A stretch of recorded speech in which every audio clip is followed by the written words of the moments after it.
for your valuable speech. The minister has to leave first at the moment, so please accept our thanks and gratitude, Your Excellency, for being here with us. Thank you.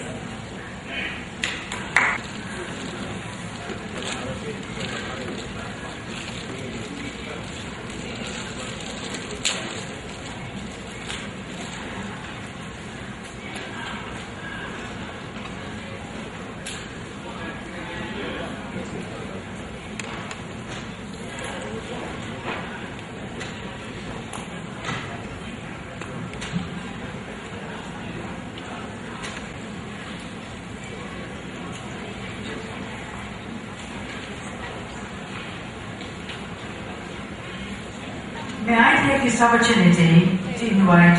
a person who plays very important role for this international conference.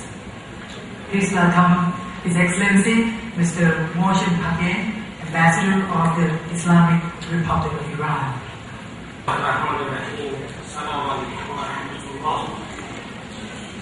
His Excellency Allah, representative of the Supreme Leader of the Islamic Republic of Iran, distinguished guests, ladies, gentlemen, excellencies. First of all, I would like to welcome you all, especially His Excellency Mr. Ali, the Minister of Interior of Thailand, to this seminar. I would also like to express my thanks and appreciations to the Iran's Cultural Council and the organizing committee who made the seminar possible. They have made constant and sincere efforts together with spirituality and love to the Holy Prophet, peace upon him, to hold this gathering. The announcement of the great prophets here by Ayatollah Ali Khamenei, the Supreme Leader of the Islamic Republic of Iran, has created a wonderful opportunity for all of us to learn more about the different aspects of the Holy Prophet's life. There are no doubt those we as Muslims and followers of the Prophet Muhammad have responsibility to follow the way of life of the great Prophet in order to achieve happiness in our life.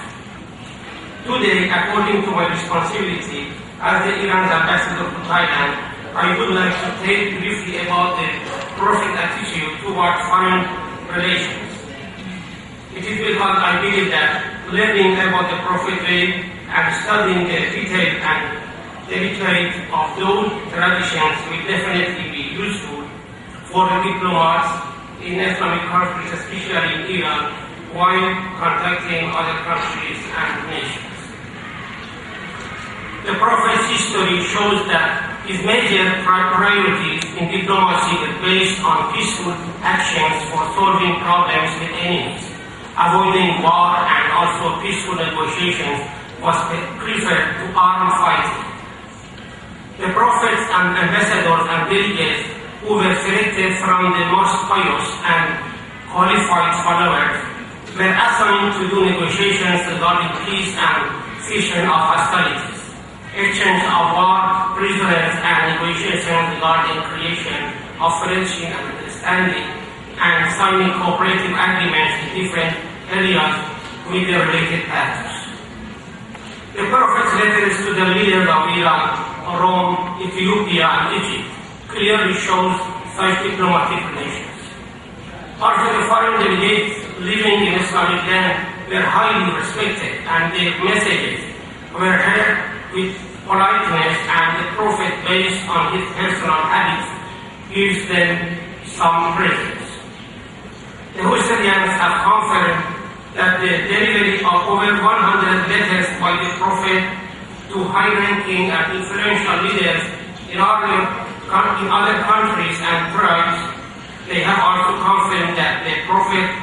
has sent tens of delegates to other nations.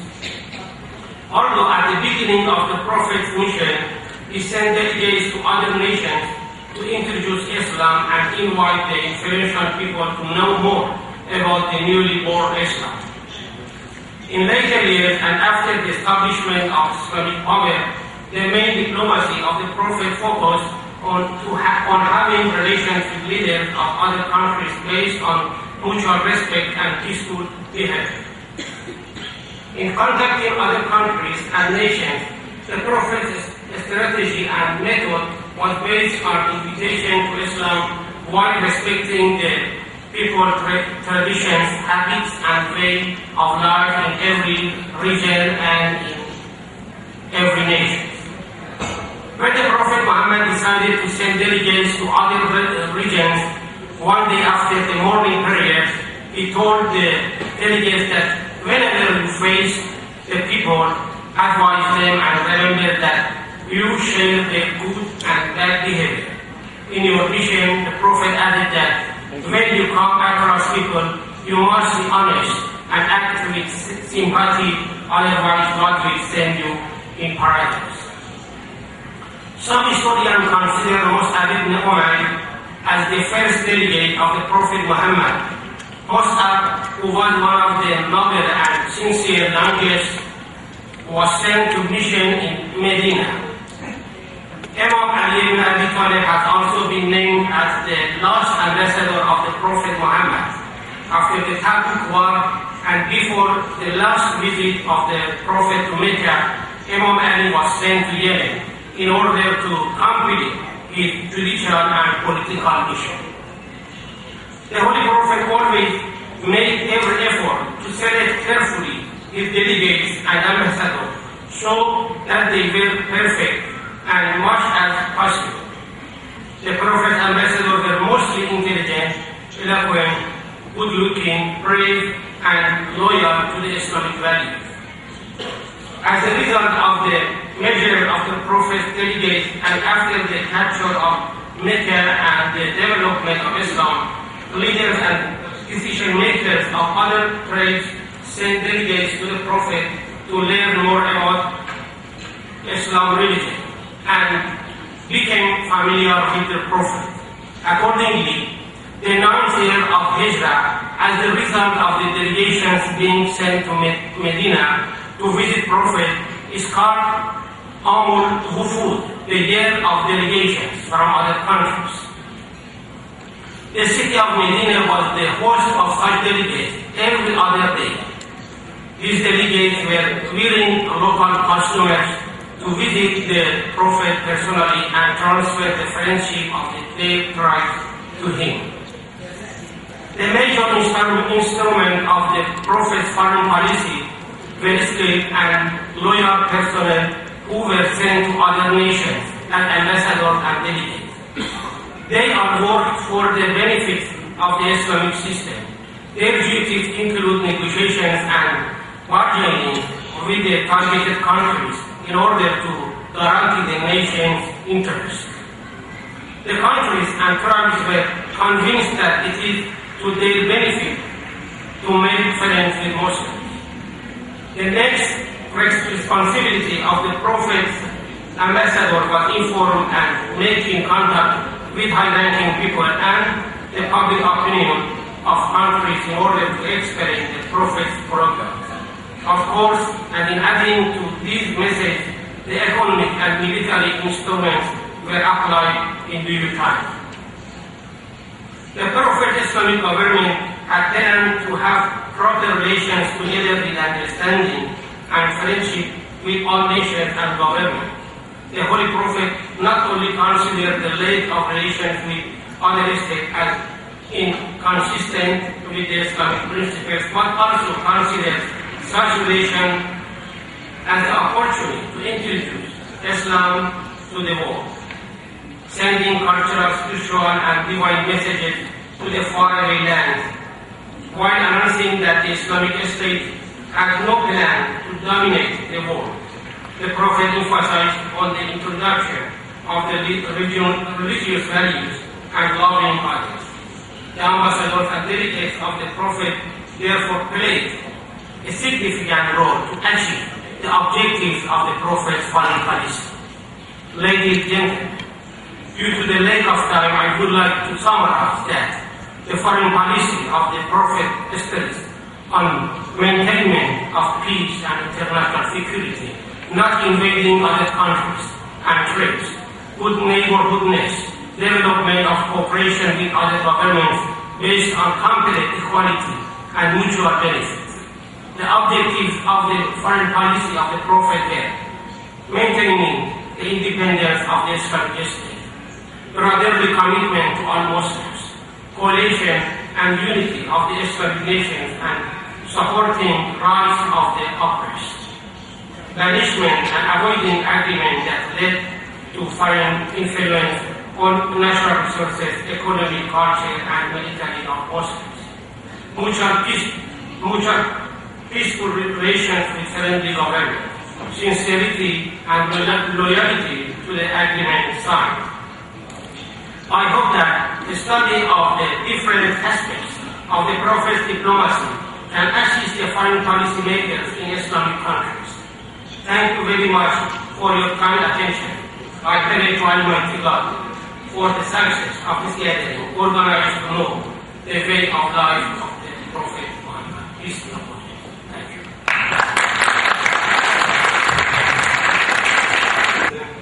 For giving us a speak on the foreign policy aspect of Prophet Muhammad sallallahu alaihi wasallam. I want to recognize here that in our meeting here today there are not only Muslims, but there are Christians and Jews and Buddhists who have joined us this afternoon. It is my great opportunity to invite Meiji Sansani, a Buddhist nun, to come onto the stage and give a lecture on the unity of among religions.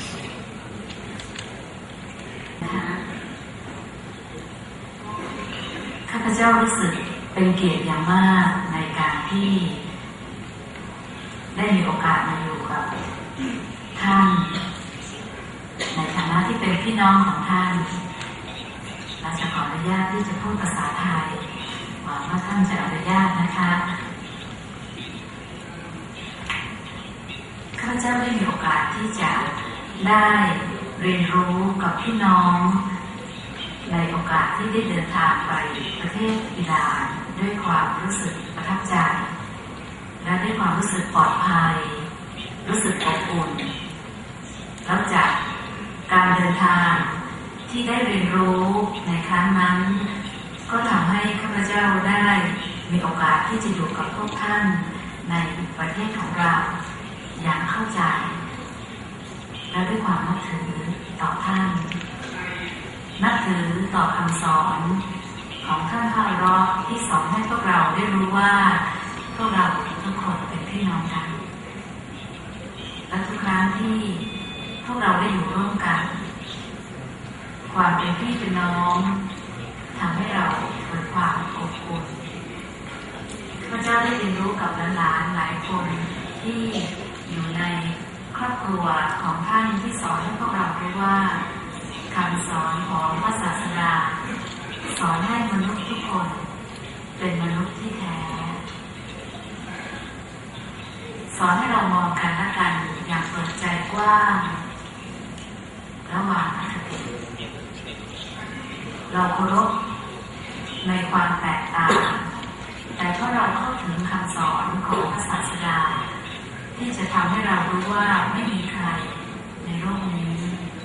ที่ควรค่าต่อการเสียชาติเราจะรู้สึกปลอดภัยและรู้สึกเป็นหนึ่งเดียวกันในความแตกต่างข้าพเจ้าได้อ่านคำสอนของพระศาสดาแล้วลองทบทวนดูว่าในสิ่งที่ท่านสอนนั้นมันเป็นความจริงมีคนเล่าให้ข้าพเจ้าฟังว่าท่านสอนว่าให้เรารู้จักที่จะทำอาหารให้มากเพื่อที่จะแบ่งปันอาหารนั้นให้กับเพื่อนบ้านสอนไม่ให้เรากินคนเดียวแต่สอนให้เรารู้ว่าอาหารอร่อยก็กินกันหลายคนและนั่นหมายความว่าพระองค์สอนให้เราเคารพความเป็นเพื่อน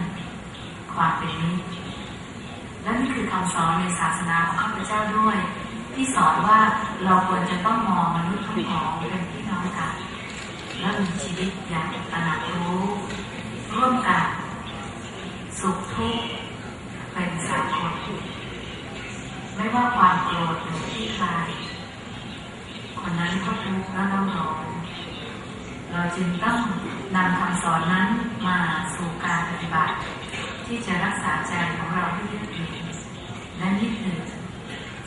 ทำให้เรารู้ว่าในคำสอนของ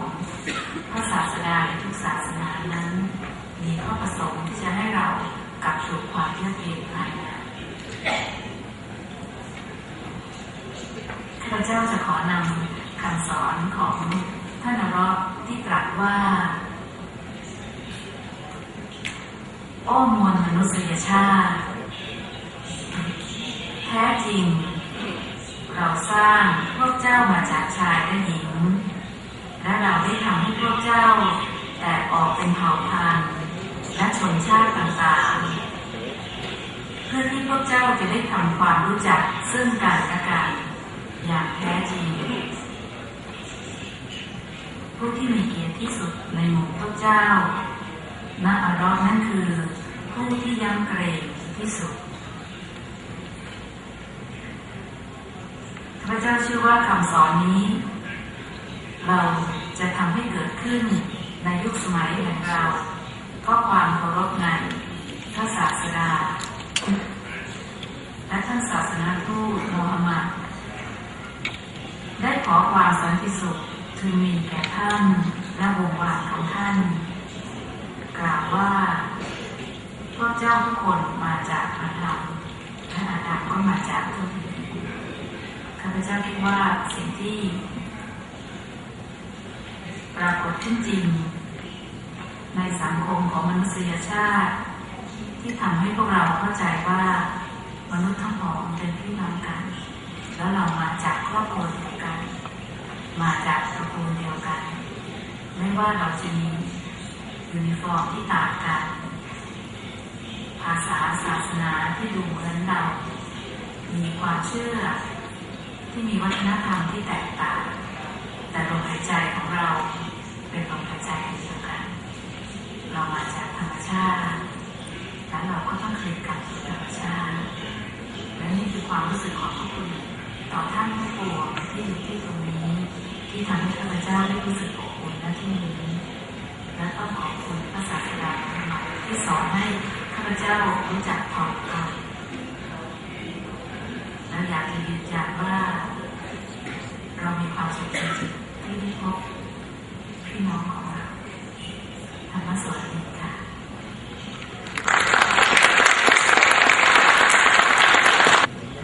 Thank you, Mrs. Attorney. It's such a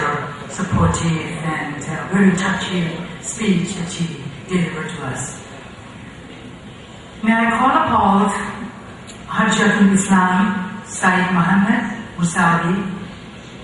who have taken his trouble to come all along far away from London to talk to us. And may I read out a little bit, a particular resume about himself. Hajjatul Islam Sayyid Muhammad Musawi is a head of the World Ahlul Bayt Islamic League, OWABIL. He is the founder of Islamic University India, and he is also the founder of the President Interfaith International NGO with a consultative status in the United Nations. In fact, there are many more, so I think to cut short, so I would like to have that much. So please welcome Hajjatul Islam Sayyid Muhammad Musawi, please. عليكم ورحمة الله وبركاته. بسم الله الرحمن الرحيم. It gives me great pleasure to be among you this afternoon, this evening, which is blessed with the great numbers of the mercy on all humankind, Muhammad sallallahu alayhi wa alihi wa sallam. I feel among you, my sisters and my brothers, that all of us share a very important mission, which makes us responsible in front of other human beings who are exactly like us, have the same share in this message of Islam. As the message of Islam did not come for only Muslims, but it came for all human beings. The message which came to spread justice and peace and harmony and cooperation among the children of Adam and Eve. Islam was sent as last and final word from God, Allah subhanahu wa ta'ala, to guide people and to make them live peacefully and successfully. The Prophet Muhammad sallallahu alayhi wa sallam was the greatest human being ever witnessed in the history of humanity. This has been admitted even by non-Muslims, as many of you have heard about the book which was written about the greatest people who have changed the history of humankind. Number one of them was the Prophet Muhammad sallallahu alayhi wa sallam. And the book was written by American author, not a Muslim. So, the greatest human personality with the utmost, greatest tributes is Muhammad sallallahu alayhi wa sallam, about whom we would like to tell other people just to think about what he said, because he was in fact a victim of a propaganda which is still going on to try to defame him and try to make people away from his real teaching, and not to listen to our friend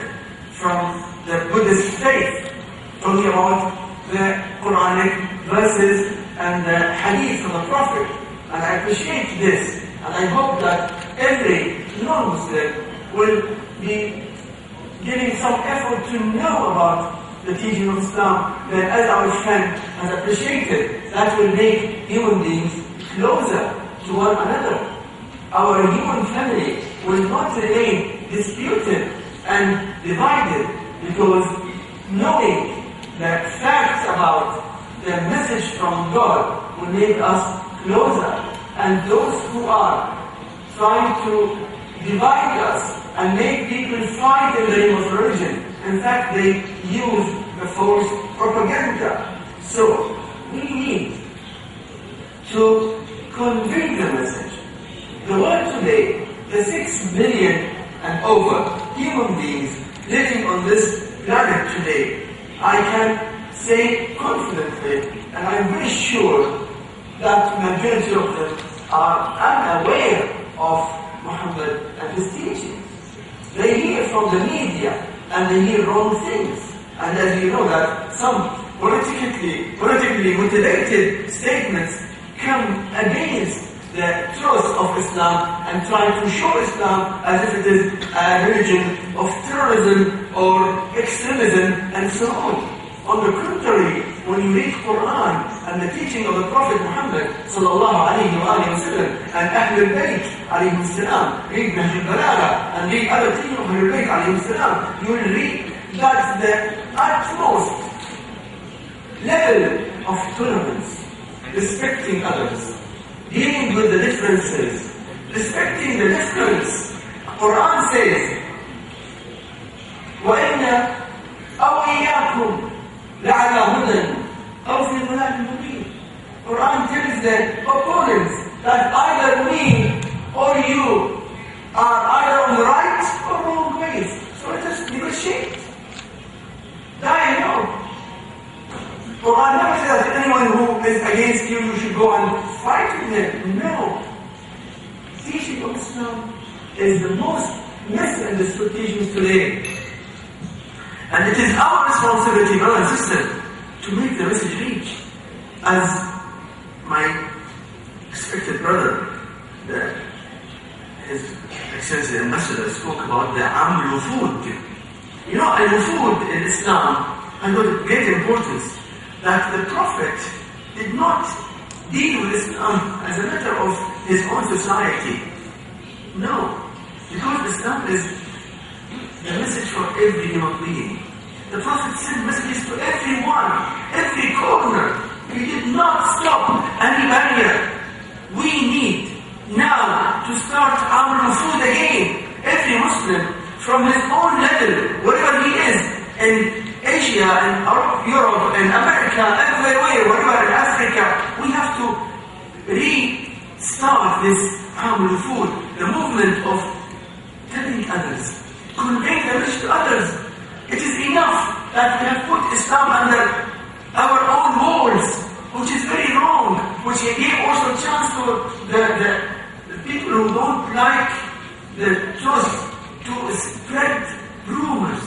and lies and allegations. Why? Because you and myself have to be quiet, and we think that Islam is only for our mosques and our only families, which is completely wrong. Islam is the message of truth and peace and mercy and wisdom for every human being living on this earth. And who should do that? It is you. It is we. In every possible way. We are trying in many levels. But we think that we need a movement. We need to initiate a movement in the whole world just to know about Islam. We don't want people to become Muslims. No. We don't want to tell them become Muslims. No. We just tell them know about Islam. We want the gap of information to be less. Because the ignorance makes people think wrongly. We want people to know about Islam. As the Prophet taught us, and as he did himself, to inform people about the truth, we are responsible, my brothers and sisters, to inform. And I remember in this great day, in the Hajj, when the Prophet came after his last Hajj al-Wada, with over 120,000 of his companions. And then the order from Allah came that, Ya ayyuha Rasul, بلغ ما أنزل إليك من ربك. Oh Apostle, oh Messenger, convey what was sent to you from your Lord. وإن لم تفعل فما بلغت رسالته. And if you don't convey, then you have not conveyed any of his messages. The Prophet stopped and called all the companions who were ahead or back. When all gathered, he stood up on a pulpit and he first asked all Muslims, ألست أولى بالمؤمنين من أنفسهم? Am I not more entitled to rule or to control over the believers than themselves? He said, yes, because he's a prophet from Allah. Yes. He said then, من كنت مولاه فعلي مولاه. Whosoever I am the leader, Ali, after me is his leader. In front of everyone, to keep the message reach them, and he told them, ألا فليبلغ الشاهد الغائب. Anyone who gets the message should convey to those who are not present. This is the reality of Islam. Islam means we convey the message of truth. We don't force anyone, but we just convey the message. And everyone, every human being has got his own intellect, and he can choose. But we are responsible to convey the message. Brothers and sisters, let me take this opportunity to convey my regards, my high regards to all of you, especially to the organizers of this conference. Of course, the movement of 1 year in the name of the Prophet, which came from the Islamic Republic of Iran and the Honorable His Eminence Ayatollah Khamenei, is something very great. And I hope that every Muslim country will do something like that to make the knowledge about the Prophet international. And also, I would like to request all of you to try whatever possible to convey the message in every possible way, through your universities, institutes, media, schools, mosques, Islamic centers, any way. We need to convey the message. Our message is a message of peace. And the wrong idea about people who look at the extreme groups, like Al-Qaeda, for example, it came because we have failed in conveying the real Islam. We have in representing the real Islam. So when a wrong sort of so-called Islam came, people believed it and thought, yo, these are Muslims. Al-Qaeda are Islamic movement, which is against Islamic teachings. We are responsible to come out with the truth, frankly, and to share the light of knowledge with every human being, because every human being is an equal partner with us in this light of Islam. كلمتان لإخوتي الكرام المتحدثين باللغة العربية، أحييهم جميعا وأحيي المنظمين لهذا المؤتمر المبارك، بارك الله من جهودهم جميعا وبارك لهم ذكرى الغدير، تلك الذكرى العظيمة التي جعلها الله أعظم أعياد المسلمين، وأسأل الله لنا ولهم أن نكون من خدام هذا الدين الثابتين على الحق والهدى. Thank you again, my brothers and sisters. May Allah bless you. Wassalamu alaikum wa rahmatullahi wa barakatuh. We have a coffee break. We would like to invite Mr. Ambassador to present token of appreciation to some of their speakers. May I read out the names as follows. Please, we would like to invite Mr. Haji Jawad Furugi. Please come forward to receive your little token of appreciation. And Ajatullah Said Muhammad Sharuki. แล้วก็ขอเรียนเชิญแม่ชีสันสนีเลยค่ะMusa, Mr. Hajatul Islam Musa, please.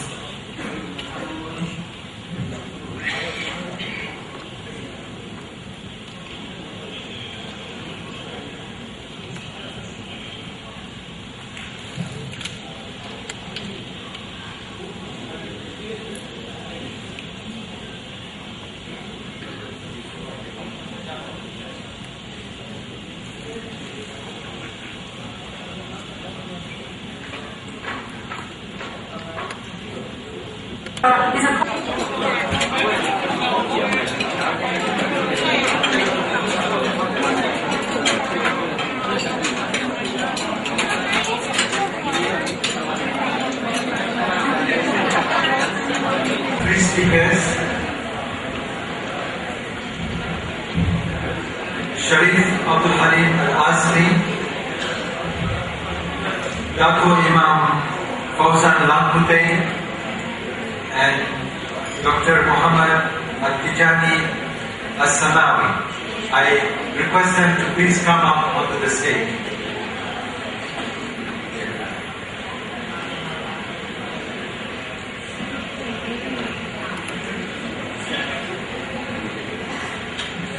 Imam Fawzan from Cairo, Egypt, and he has participated in numerous conferences. You'll be speaking in Arabic, so please prepare your headsets so you can get the translation in the language you prefer. He is working on a book at present called Layali Al-Bayt, Professor Al-Asri.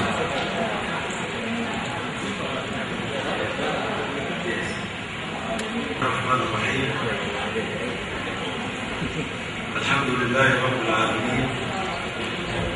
الصلاة والسلام على أشرف الخلق أجمعين، سيدنا ومولانا محمد،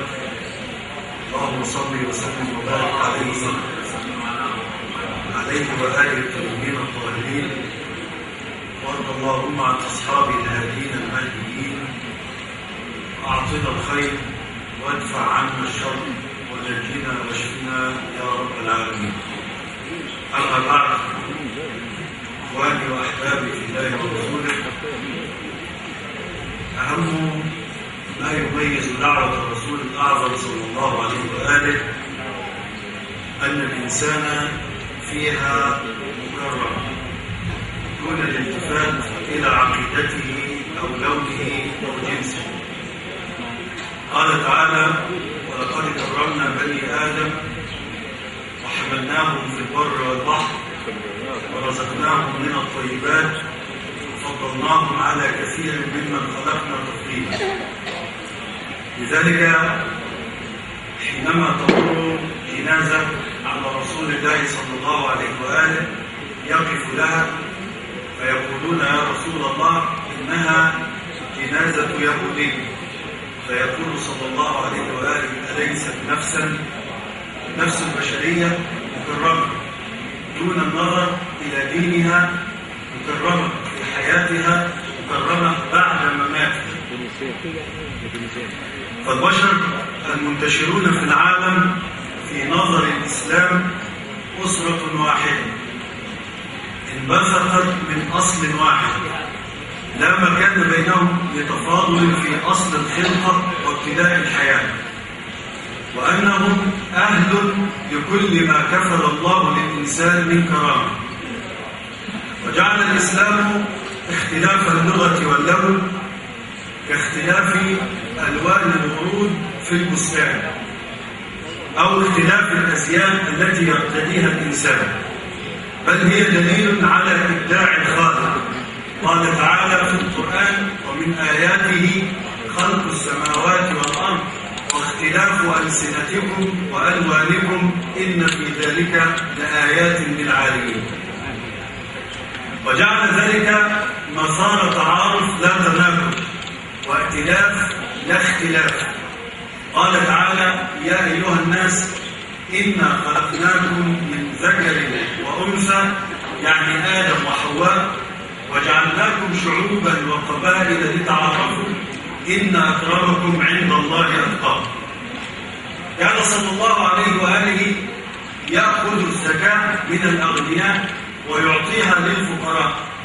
وهي محرمة عليه وعلى آل بيته، ليبين للناس أنه ليس بطالب مال.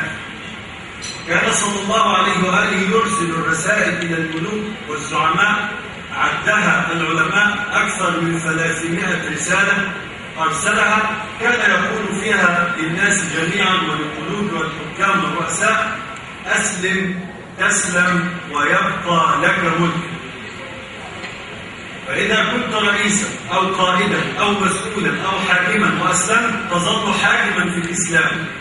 الإسلام لا ينزع عنك الملك، يحتفظ لك بمكانتك وبشرفك، لأن الرسول صلى الله عليه وآله يثبت بذلك أنه ليس بطالب ملك كما أنه ليس بطالب مال. كان الرسول الأعظم صلى الله عليه وآله يقرر مبدأ الإخاء البشري ويؤكده في كل يوم أبلغ تأكيد وأوثق. فعن زيد بن أرقم رضي الله عنه أن رسول الله صلى الله عليه وآله كان يقول بعد كل صلاة: اللهم ربنا ورب كل شيء ومليكه، أنا شهيد أنك الله وحدك لا شريك لك. اللهم ربنا ورب كل شيء ومليكه، أنا شهيد أن محمدا عبدك ورسولك. اللهم ربنا ورب كل شيء ومليكه، أنا شهيد أن العباد كلهم أخوة. الحديث يؤكد على الإخاء البشري من عدة نواحي، أن الأخوة بين عباد الله كلهم، لا بين العرب وحدهم ولا بين المسلمين وحدهم، والجامع المشترك بين جميع الناس هو العبودية لله تعالى. ويقرر صلى الله عليه وآله في صيغة دعاء يناجي به ربه، ليقرر أن الإخاء حقيقة دينية لا ريب فيها، وليست مجرد كلام للاستهلاك المحلي أو التضليل العالمي. ويقرن الرسول الأعظم صلى الله عليه وآله مبدأ الإخاء بشهادة التوحيد، ليؤكد على أهمية هذا المبدأ في الإسلام. ويكرر ذلك عقب كل صلاة 5 مرات في اليوم والليلة، يكرر هذا الحديث، وهو دليل على مزيد العناية والاهتمام بمبدأ الإنسانية الأصيل في الإسلام. وجعله الرسول صلى الله عليه وآله دعاء يتعبد به ويتقرب به إلى الله، ليضفي عليه قدسية في قلوب المؤمنين. لو نظرنا إلى المجتمع الأول الإسلامي في المدينة المنورة نجد أن رسول الله حين هاجر كان بالمدينة يهود، وكان بها وثنيون، وكان بها مسلمون. فعقد رسول الله صلى الله عليه وآله كتاب الموادعة أو دستور الحكم، كيف يحكم هذا المجتمع الذي فيه طوائف متعددة، لا يظلم فيه أحد ولا يساء فيه لأحد، دماؤهم محفوظة، أموالهم محفوظة، حريتهم مكفولة، كل ذلك في دستور تعلمته البشرية ولم تعرف الدساتير قبل ذلك دستورا من قبل. البعد الإنساني في القرآن واضح وضوح الشمس في قوله تعالى يا أيها الناس، وكلمة الناس تعني جميع البشر وليس خطاب للمسلمين فقط، خطاب لكل الناس. يا أيها الناس اتقوا ربكم الذي خلقكم من نفس واحدة هي آدم، وخلق منها زوجها حواء، وبث منهما رجالا كثيرا ونساء، واتقوا الله الذي تساءلون به والأرحام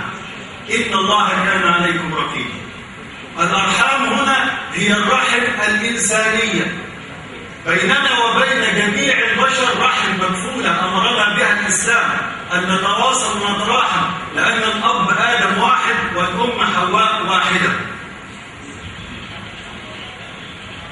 ويؤكد الإسلام على كرامة الإنسان وحرمته بقوله تعالى من قتل نفسا بغير نفس أو فساد في الأرض فكأنما قتل الناس جميعا، ومن أحياها فكأنما أحيا الناس جميعا. دليل على حرمة وكرامة هذا الإنسان. وفي السنة الشريفة يقف رسول الله خطيبا في الحج يقول يا أيها الناس إن ربكم واحد وأباكم واحد، كلكم لآدم وآدم من تراب، ألا لا فضل لعربي على أعجمي، ولا لأعجمي على عربي، ولا لأحمر على أسود، ولا لأسود على أحمر إلا بالتقوى. هذا هو المبدأ الذي وضعه الإسلام للإنسانية جمعاء. والإسلام لا يفصل البعد الإنساني عن البعد الديني، كما تفعل وما تزال بعض الأيديولوجيات والفلسفات في القديم والحديث التي تصل بالإنسان إلى حد التأليه. الذين فصلوا بين الإنسانية والدين ألهوا الإنسان وعبدوه وجعلوه هو السلطان الأوحد في الكون. البعد الإنساني يؤهل الأمة الإسلامية لأن تكون عنصر أمان واستقرار في هذا العالم. طالما أننا نرتبط بالبشر بالإنسانية فنحن عنصر أمان واستقرار في هذا العالم، فهي أمة ترتبط بخالقها بعلاقة العبودية لله تعالى، وترتبط بين البشر بعلاقة الإنسانية. لذلك لا يمكن بأي حال من الأحوال أن توصف هذه الأمة بالإرهاب. هذه تهمة باطلة على الإطلاق. إنها أمة تسع الإنسان أينما كان وأنما كان، وتشمل برعايتها وأمنها كل من يعيش على أرضها. أمة يرى خليفتها عمر بن الخطاب يهوديا شيخا طاعنا في السن يتكفف في شوارع المدينة يسأل الناس أن يساعدوه، فيفرض له من بيت مال المسلمين ما يكفيه ذل السؤال. لا يمكن أن يهان أو يساء لإنسان داخل الدولة الإسلامية مهما كانت عقيدته أو لونه أو جنسه. أمة يفرض عليها دينها حقا للجار غير المسلم على المسلم، المسلم عليه حق لجاره غير المسلم، بل ويؤكد على أهمية رعايته في كل وقت بقول الرسول الأعظم صلى الله عليه وآله: ما آمن بي من بات شبعان وجاره جائع وهو يعلم. أيا كانت ديانته أو لغته أو لونه، لابد أن أسأل عن جاره وأطعمه وأوسر عليه. وكذلك الإسلام لا يقف عند حد الإنسان فقط.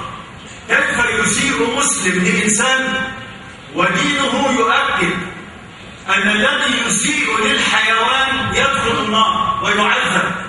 جاء في الحديث أن امرأة دخلت في النار لأنها عذبت حيوانا لم تطعمه ولم تتركه فدخلت في النار بسبب ذلك. وجاء في الإسلام أن رجلا دخل الجنة لأنه سقى كلبا.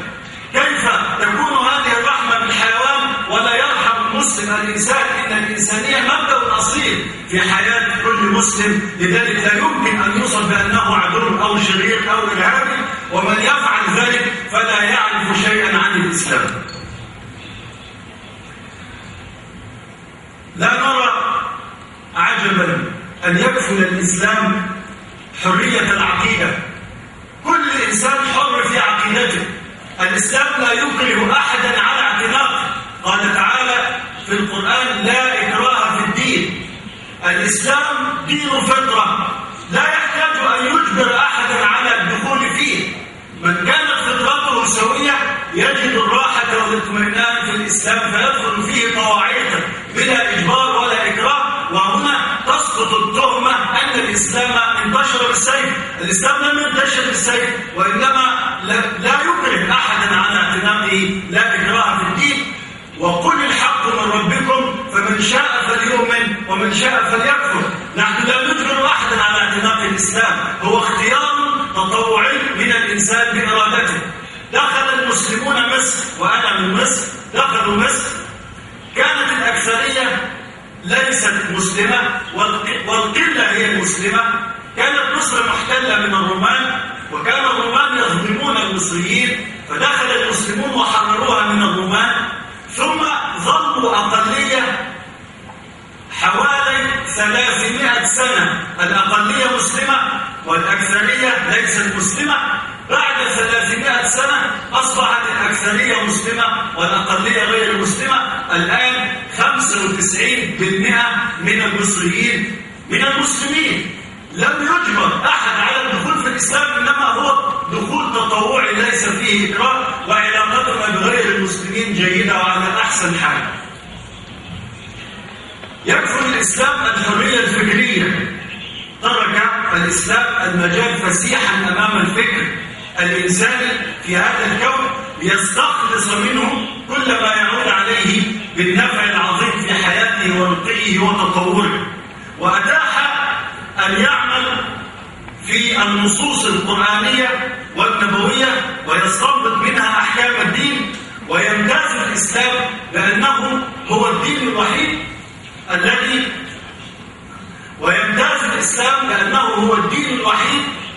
الذي يعطي للمجتهد المخطئ أجرا. إذا اجتهد الإنسان وفيه ملكة أو مقومات الاجتهاد وأفرغ ما في وسعه في الوصول إلى الحقيقة وأخطأ فله أجر، وإذا أصاب له أجران، حتى لا يكون هناك حجرا على الفكر وعلى إعمال العقل. آخر شيء نقول إن الإسلام لا يفرق في الحقوق القانونية بين حاكم ومحكوم. الحاكم والمحكوم سواء أمام القانون، ليس هناك محاباة ولا مجاملة لأحد. الإمام علي ابن أبي طالب سلام الله عليه يفقد درعه وهو أمير المؤمنين، ويثبت أن الدرع سرقه رجل نصراني. الإمام علي يأخذ النصراني إلى القاضي شريح وتعرض القضية. يقول الإمام علي: إنها درعي، لم أبع ولم أهب. والنصراني يقول: الدرع درعي وهذا أمير المؤمنين عندي ليس بكاذب. سأل شريح القاضي أمير المؤمنين: هل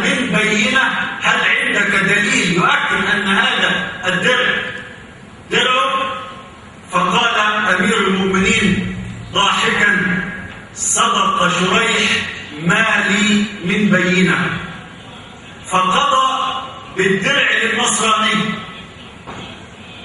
على أمير المؤمنين، يحكم على أمير المؤمنين أن الدرع للنصراني لعدم وجود الدليل والبينة.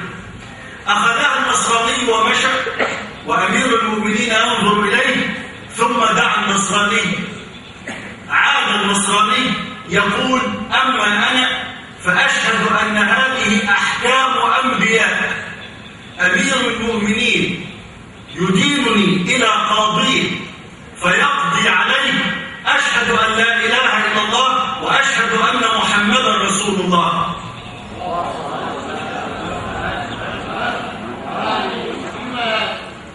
والدرع درعك يا أمير المؤمنين. فقال الإمام علي: أما إذا أسلمت فهي لك، يهبها لها.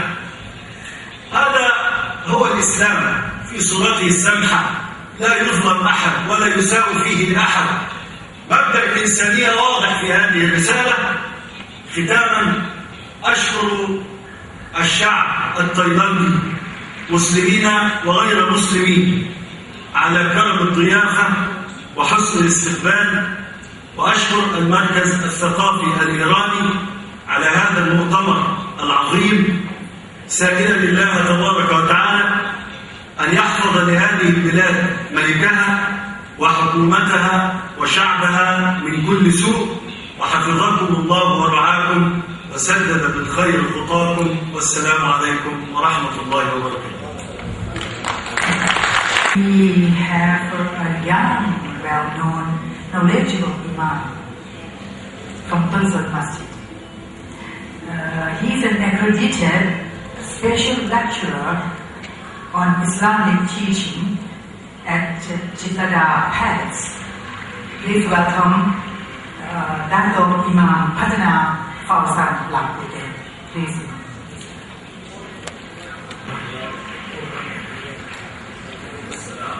الحمد لله رب العالمين، والصلاة والسلام على أشرف الأنبياء والمرسلين وعلى آله وصحبه أجمعين. قال الله تعالى عز وجل: وما أرسلناك إلا رحمة للعالمين. صدق الله العظيم. الحمد لله ผมขอชุกรต่อ Allah سبحانه وتعالى ที่มีส่วนร่วมเป็นนักตัวเล็กๆตัวนึงของงานสำคัญยิ่งที่จะประกาศเกียรติคุณของพระศาสดามุฮัมมัดศ็อลลัลลอฮุอะลัยฮิวะซัลลัมในวันนี้อัลฮัมดุลิลลาห์ไม่มีความประเสริฐไม่มีความล้ำเลิศอันใดจะยิ่งใหญ่ไปกว่าการที่เราได้เกิดมาเป็นอุมมะห์เป็นประชาชาติของท่านนบีมุฮัมมัดศ็อลลัลลอฮุอะลัยฮิวะซัลลัมประชาชาติของเราแม้จะเกิดมาเป็นประชาชาติในยุคหลังสุดแต่เป็นประชาชาติที่หรือว่าประเสริฐที่สุดเพราะเป็นประชาชาติที่มีพระมหาธรรมในอัลกุรอานเป็นธรรมนูญแห่งชีวิตและมีสุนนะแบบฉบับขององค์พระศาสดาของเราให้เราเป็นการที่เรานั้นจะต้องดำเนินชีวิตไปตามนั้นเองประชาชาติของเราเป็นประชาชาติสายกลางที่ไม่มากจนเกินไปและไม่น้อยจนเกินไปประชาชาติที่ถูกกำหนดขึ้นมาให้เรานั้นได้รับความประเสริฐในการที่เราจะตักเตือนกันห้ามปรามกันแนะนำกันในสิ่งที่เป็นความดีงามและห้ามปรามกันในสิ่งที่เป็นการร่วมละเมิดและความเลวร้ายดังนั้นถ้าหากประชาชาติเราขาดสิ่งต่างๆเหล่านี้แล้วนั่นย่อมหมายความว่าชีวิตของเราย่อมไม่ได้รับความประเสริฐของการเกิดมาเป็นอุมมะห์ของมุฮัมมัดศ็อลลัลลอฮุอะลัยฮิวะซัลลัมแต่ประการใด 1,400 กว่าปีที่ผ่านมาเป็นช่วงศตวรรษที่ยาวนานเหลือเกินแต่เป็น 1,400 กว่าปีถึงแม้องค์พระศาสดาเราทำลาจากไปนานแสนนานแล้วก็ตามแต่ทุกยุคทุกสมัยยังคงต้องการแบบฉบับขององค์พระศาสดาของเราตราบกระทั่งถึงทุกวันนี้นั่นเองแม้โลกจะเปลี่ยนแปลงหมุนเวียนไปสักกี่ยุคกี่สมัยก็ตามแต่ย่อมทำให้เห็นว่าทุกยุคทุกสมัยนั้นพร้อมเสมอที่จะ วนกลับไปยังแบบฉบับพระสัตดาไม่ว่าโลกตราบใดที่โลกของเราใบนี้ยังคงหมุนอยู่ในระบบของสุริยะจักรวาลนั่นหมายความว่าไม่มีมนุษย์คนใดหรือไม่มีประชาชาติใดยังจะสามารถละทิ้งแบบฉบับของพระองค์ไว้ได้แม้ว่าในประชากรโลกในปัจจุบันนี้สังคมบางสังคมแม้ว่าในประชาคมบางประชาคมนั้นเขาสามารถวิวัฒนาการมากมายเรื่อยๆเขาสามารถจะสร้างสิ่งที่สามารถจะเอาโลกมาสยบอยู่ภายใต้เงื้อมือของตัวเองเขาสามารถประกาศไปขู่กล้องโลกว่าข้าเนี่ยมีบุคลากรที่เสริมส่งและปั้นแต่งขึ้นมาจนสามารถที่จะย่อโลกทั้งใบอยู่ในมือของข้าได้ข้าสามารถจะสร้างแล้วก็พัฒนาทางด้านเทคโนโลยีทันสมัยให้ประชากรข้าสามารถที่จะโบยบินขึ้นไปบนท้องฟ้าได้ดีกว่าฝูงนกข้าสามารถทำเทคโนโลยีให้ประชากรข้าออกไปนอกโลกไปยังจักรวาลท่องเที่ยวไปได้อย่างสบายข้าสามารถสร้างสิ่งต่างๆให้สามารถดำดิ่งลงไปใต้พื้นพิภพได้ดีกว่าฝูงปลาเขาพูดไปเยอะแยะเหลือเกินนี่เป็นเพียงมุมมองหนึ่งที่เขาฉาบฉวยมุมมองหนึ่งที่เขาโฆษณาชวนเชื่อเป็นมุมมองของผู้ที่ยิงพยองและหลักการแต่ในอีกมุมมองหนึ่งมุมมองที่น่าอัศจรรย์มุมมองที่น่าอับประยศสิ่งที่อยู่ใกล้ตัวของเขาจับล้มเหลวไม่เป็นท่าล้มเหลวไม่เป็นกระบวนปัญหาง่ายๆแค่ปัญหาชีวิตปัญหาครอบครัวชีวิตของครอบครัวที่ผูกพันระหว่างพ่อแม่ลูกคู่ครองญาติพี่น้องหรือคนรักสิ่งต่างๆเหล่านี้ล้มเหลวไม่เป็นกระบวนไม่เป็นท่าโดยแม้อาจจะหาสิ่งใดๆมาทดแทนนับเป็นเรื่องที่แปลกแต่จริงในสังคมในยุคไฮเทคโนโลยีในปัจจุบันนี้นั่นเองแต่นั่นแหละมันเกิดขึ้นมาจริงทำอะไรได้ทุกอย่างออกไปนอกโลกได้แต่สิ่งที่อยู่ใกล้ตัวเขาจับล้มเหลวไม่เป็นกระบวนคำตอบง่ายนิดเดียวเพราะคนเหล่านี้หลงดื่มในพยองที่จะไม่สนใจแบบฉบับที่องค์พระศาสดามุฮัมมัดศ็อลลัลลอฮุอะลัยฮิวะซัลลัมนั่นเองแบบฉบับที่คงท้าทาย1,400 ปีจนถึงทุกวันนี้ไม่ว่าจะเกิดอะไรขึ้นแบบฉบับที่ท้าจะพิสูจน์และท่านพร้อมจะพิสูจน์มาแล้วหรือยังล่ะไม่ว่าจะเป็นเรื่องของเศรษฐกิจเรื่องของการเมืองความมั่นคงของประเทศชาติความรักความผูกพันเรื่องของกลยุทธ์สงครามเรื่องของกุศโลบายเรื่องของสิ่งแวดล้อม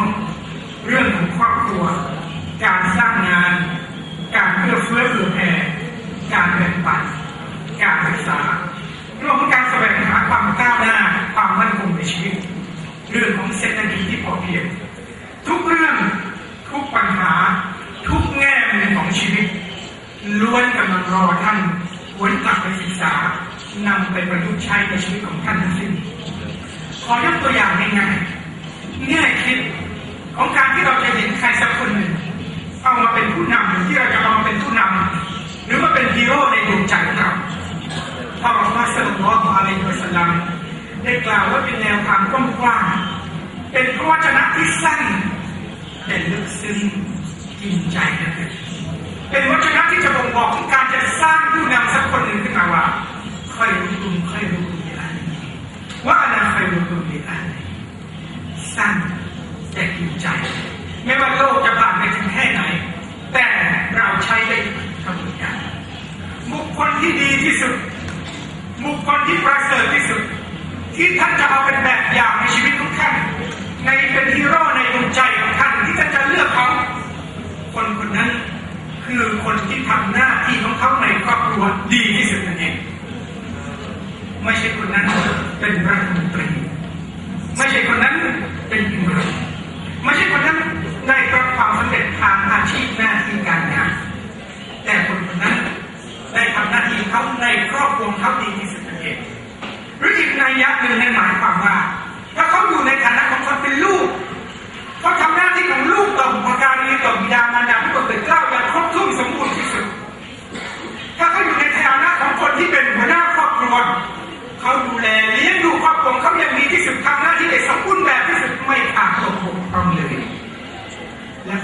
ชี้มาที่องค์พระองค์เองและก็กล่าวกับทุกคนว่าฉันคือแบบอย่างที่ดีที่สุดสำหรับพวกท่าน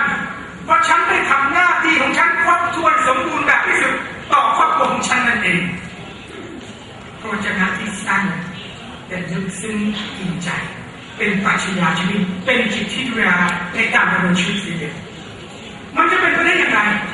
คนหนึ่งอยากจะเป็นผู้นำอยากจะเป็นคนใหญ่คนโต